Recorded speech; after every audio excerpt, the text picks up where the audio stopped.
Selamat datang dan selamat berjumpa kembali dengan saya, Inengah Kertabesung, dari Fakultas Kedokteran Hewan Universitas Udayana, kembali menyajikan pembelajaran jarak jauh dari materi ilmu penyakit bakteri dan jamur. Kali ini saya menampilkan topik tentang penyakit jamur, yaitu Aspergillosis dan Histoplasmosis pada hewan. Yang pertama, Aspergillosis, bahwa Aspergillosis itu merupakan penyakit jamur. Penyakit ini dapat menyerang manusia maupun menyerang hewan, dan penyakit ini bersumber ataukah ada di dalam lingkungan kita sehari-hari, ada di dalam tanah, di dalam kandang, maupun di sampah ataukah pakan dari ternak kita. Penyakit ini disebabkan oleh Aspergillus flavus, niger, Ocrasius, dan Aspergillus fumigatus. Nah, penyakit ini atau jamur-jamur ini mengeluarkan toksin yang sangat beracun bagi kita ataukah bagi ternak. Misalnya Aspergillus flavus itu mengeluarkan aflatoksin. Kemudian Ocrasius juga mengeluarkan toksin yang dikenal dengan nama toksin ocratoksin. Nah, cara gambaran dari jamur ini seperti ini. Ada hipat, kemudian ada spora. Kalau kita melihat secara langsung dengan mikroskop biasa ataukah mikroskop binokuler, bisa kita lihat dengan pewarnaan lactophenol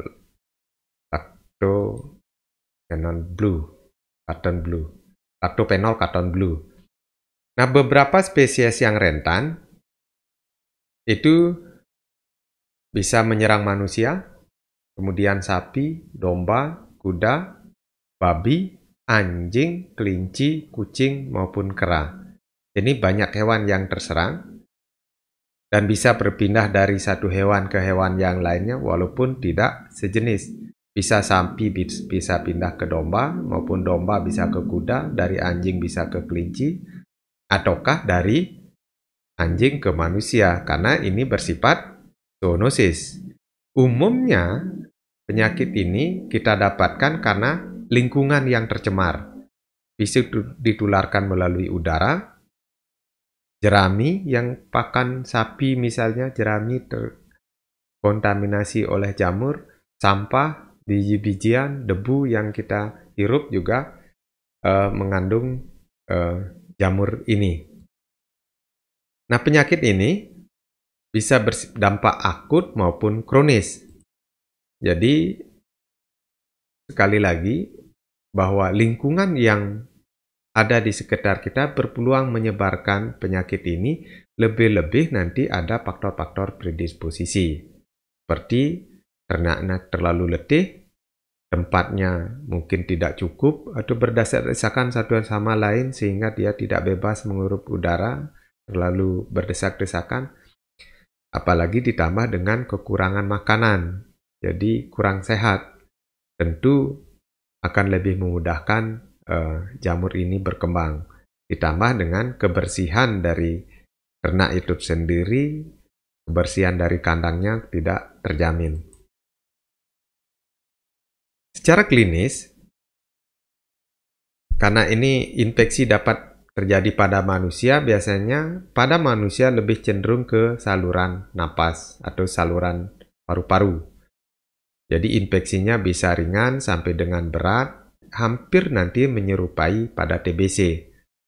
Itu sampai di paru-paru. Nah, secara superficial bisa nanti kita amati misalnya keratitis, mata kemerahan, bisa juga otomikosis, itu pada infeksi pada telinga, limannya bernanah, kemudian keluar nanahnya itu, atau mungkin di Bali dengan curet namanya. Kemudian onikomikosis, jadi kuku kita kadang-kadang berubah, warnanya menjadi gelap. Juga infeksi pada kulit. Sedangkan pada sapi ataukah pada hewan lebih cenderung itu menimbulkan ngantuk, sukar bernapas karena infeksi terjadi pada paru-paru, dan sering juga pada sapi terlihat keguguran karena penyakit ini menimbulkan radang pada plasenta, sehingga dampaknya akan keguguran sehingga akan merugikan dari sisi ekonomi karena produksinya pasti menurun akibat dari infeksi ini. Kemudian pada anjing juga terjadi nanti adanya lendir yang keluar dari hidung. Jadi lendir yang keluar dari hidung patut kita curigai pada anjing itu akibat dari jamur. Cara patologi anatomi bisa kita lihat kalau kita melakukan nekropsi, maka kita buka paru-parunya, kalau kita lihat paru-parunya, maka akan terlihat seperti adanya bungkul-bungkul kecil ataukah bintik-bintik kecil, kemudian tersebar ataukah miliar. Dan kalau kita pencet, maka akan mengeluarkan nanah yang berwarna kuning. Nah, kemudian diagnose. Diagnose penyakit ini tentu dengan secara klinis tentu tidak memungkinkan karena banyak sekali kasus penyakit yang lain juga menyerupai dari penyakit ini. Secara klinis sangat sulit kita bisa meneguhkan diagnosa secara klinis, namun lebih cenderung ke pemeriksaan secara mikroskopis. Nah, pemeriksaan secara mikroskopis itu kita ambil lesinya itu, kemudian kita warnai dengan lactophenol cotton blue atau LPCB ini, maka akan tampak seperti yang ini adalah Fumigatus, yang ini Plapus, ini Niger, ataukah juga nanti bisa kita lanjutkan dengan melakukan nekropsi, maka akan terlihat seperti bintik-bintik pada paru-paru yang meluas. Kemudian jika lakukan pembuatan preparat histopatologinya, maka banyak ditemukan sel-sel radang pada paru-paru. Sel-sel radang yang muncul adalah sel-sel neutropil. Bisa juga kita lakukan mengisolasi jamur ini pada seabaraud agar. Seabaraud agar, maka koloninya akan tampak seperti ini. Ini adalah Petri, kemudian ini koloninya. Koloninya besar-besar dibandingkan dengan koloni bakteri, tentu koloni jamur itu sangat besar. Ini satu Petri, hampir satu kuman nanti menyebar. Begitu juga dengan yang ini, yang Niger. Itu akan besar dan khas seperti ini. Dan hati-hati, kalau nanti di praktikum menemukan jamur seperti ini, hati-hati. Karena ini bersifat zoonosis, diharapkan tidak membuka ataukah membuka sembarangan dari cawan Petri ini sehingga sporanya tidak kita hirup. Kemudian pengobatan biasanya diberikan anti jamur. Bisa diberikan Griseopulpin ataukah Poriconazole, tapi Griseopulpin harganya mahal. Lebih cenderung kita pakai Poriconazole ataukah mungkin menggunakan obat-obatan anti jamur, Ketoconazole bisa juga kita lakukan. Nah, lebih penting nanti kalau infeksi jamur biasanya cenderung lama sembuhnya. Akan lama sembuhnya, maka lebih penting bagi kita itu adalah melakukan pencegahan. Pencegahan yang utama adalah kebersihan kandang maupun kebersihan ternak. Karena faktor predisposisi utama adalah kebersihan kandang dan tempat yang berdesak-desakan, kemudian kandang yang tidak mendapat sinar tentu akan memudahkan jamur itu berkembang. Dengan demikian, usahakan kandang itu tetap bersih, kemudian kena sinar matahari pagi, ventilasi yang cukup, dan tidak lembab. Misalnya pada anjing-anjing yang sering juga terserang penyakit ini akibat anjing itu suka di tempat-tempat yang lembab, khususnya di kamar mandi. Itu berpeluang adanya penyakit jamur. Nah, itu tentang aspergillosis. Kemudian kita melanjut ke penyakit yang kedua yaitu histoplasmosis, atau mungkin Anda lebih kenal ataukah lebih ngetren dengan sela karang. Penyakit ini dengan Histoplasmosis ini punya banyak nama.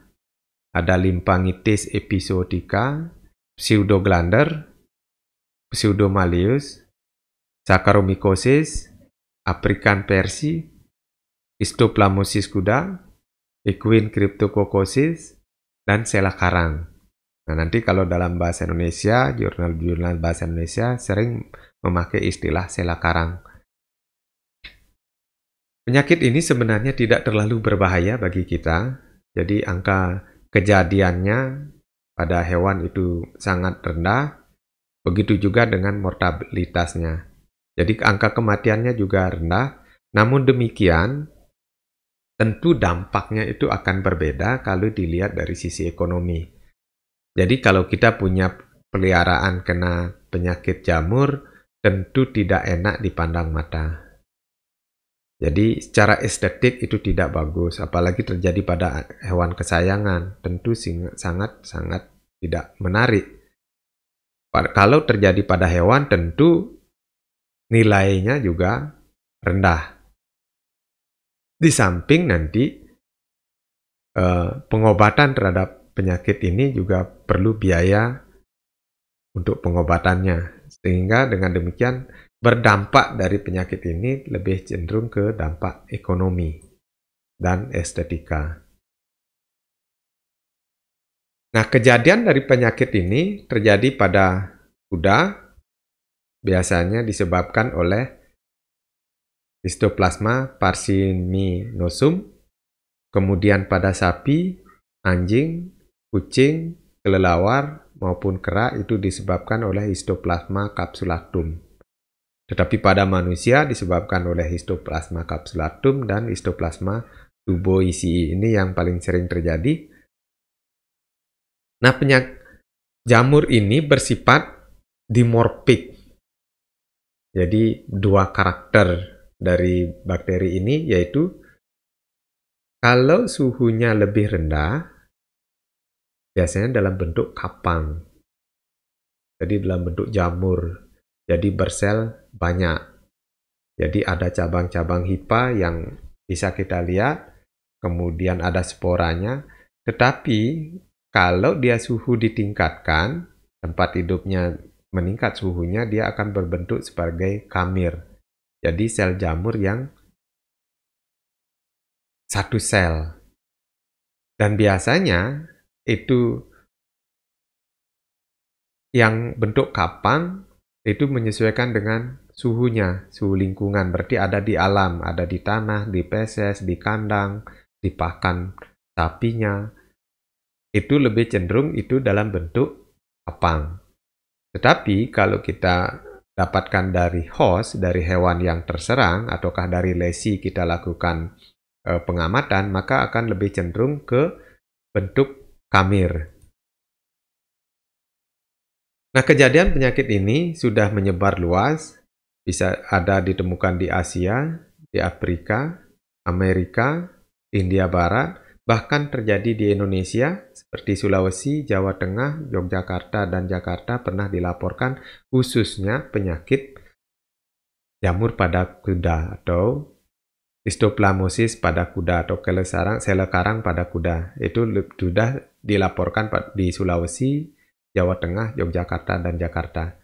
Nah, sela karang ini lebih cenderung kejadiannya pada kuda dan sejenisnya pada hewan. Lebih cenderung. Walaupun pada hewan lain juga bisa, tapi kebanyakan itu menyerang bangsa kuda. Cara morfologi. Nah, tadi sudah saya katakan bahwa secara morfologi itu ada dua jenis, yaitu kapang dan kamir. Nah, kalau dalam bentuk kapang, itu ada miselium, kemudian ada hifa, dan biasanya tumbuhnya lambat. Kemudian juga nanti ada hifa yang tidak teratur mengelilingi badan kapang, yang dikenal dengan rudimentary Eliospora. Nah, kayak seperti ini. Ini adalah rudimentary Eliospora. Ini ada hifa-hifa yang tidak teratur, yang mengelilingi badan dari kapang itu sendiri. Nah, umumnya penularan jamur itu melalui kontak langsung. Jadi dari hewan sakit ke hewan sehat bisa berpindah jamur ini. Bisa juga dengan kontak tidak langsung melalui perantaraan vektor maupun lingkungan. Bisa juga karena luka, itu memudahkan dari jamur itu menginfeksi, ataukah juga dibawa vektor, secara langsung itu dibawa oleh vektor, misalnya muska, atau stomoksis, lalat ini, ataukah debu atau tanah. Dan masa inkubasi, begitu dia terinfeksi sampai menimbulkan gejala klinis itu sangat lama, 1-6 bulan. Nah, secara klinis, itu ada yang kulit, tipe kulit. Ini biasanya itu paling sering itu di percabangan limfe. Percabangan limfe di sana jamurnya menginfeksi, kemudian menyebar, kemudian ke berbagai organ, ataukah nanti di sana menginfeksi, kemudian lama-lama terjadi lesi dan menyundul keluar. Maka terjadi bisul. Bisulnya bisa kita lihat di kaki, leher, dada, bibir, skrotum, punggung.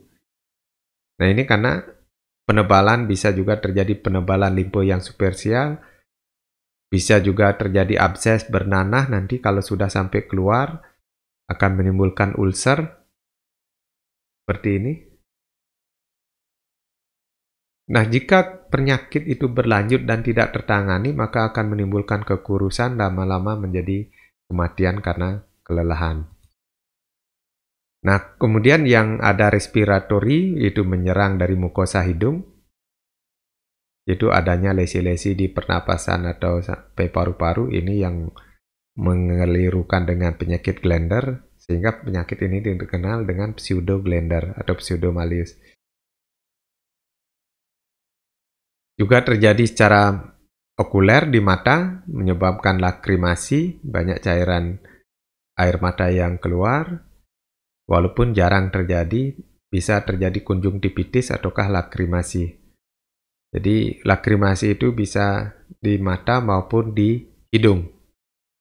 Dan ada juga nanti yang tidak menimbulkan gejala klinis.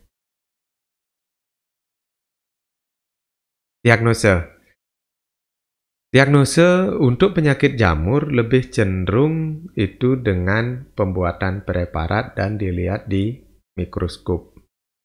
Nah, selama ini cukup dengan itu dan sangat mudah mendiagnosa dengan melihat di bawah mikroskop, yaitu dengan pewarnaan lactophenol cotton blue ataukah dengan pewarnaan gram bisa kita lakukan, dan itu akan terlihat seperti ini. Ini ada spora-sporanya, kemudian ada hipanya. Bisa juga dibiakkan langsung, nanti koloninya akan berbeda dengan Aspergillus. Nah, koloni histoplasma seperti ini. Itu tentu pada media yang sama, seberau agar, itu kolonisnya seperti ini. Nah, bisa juga nanti dengan melakukan FAT ataukah uji ELISA. Jadi secara serologi juga bisa kita melakukan diagnosa penyakit ini. Dengan demikian nanti sampel yang diperlukan itu bisa serum untuk yang serologi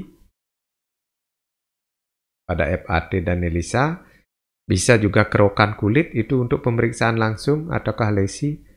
Kemudian untuk biakan bisa juga dengan mengambil kerokan kulit ataukah lesi kita tanam pada media seberau agar.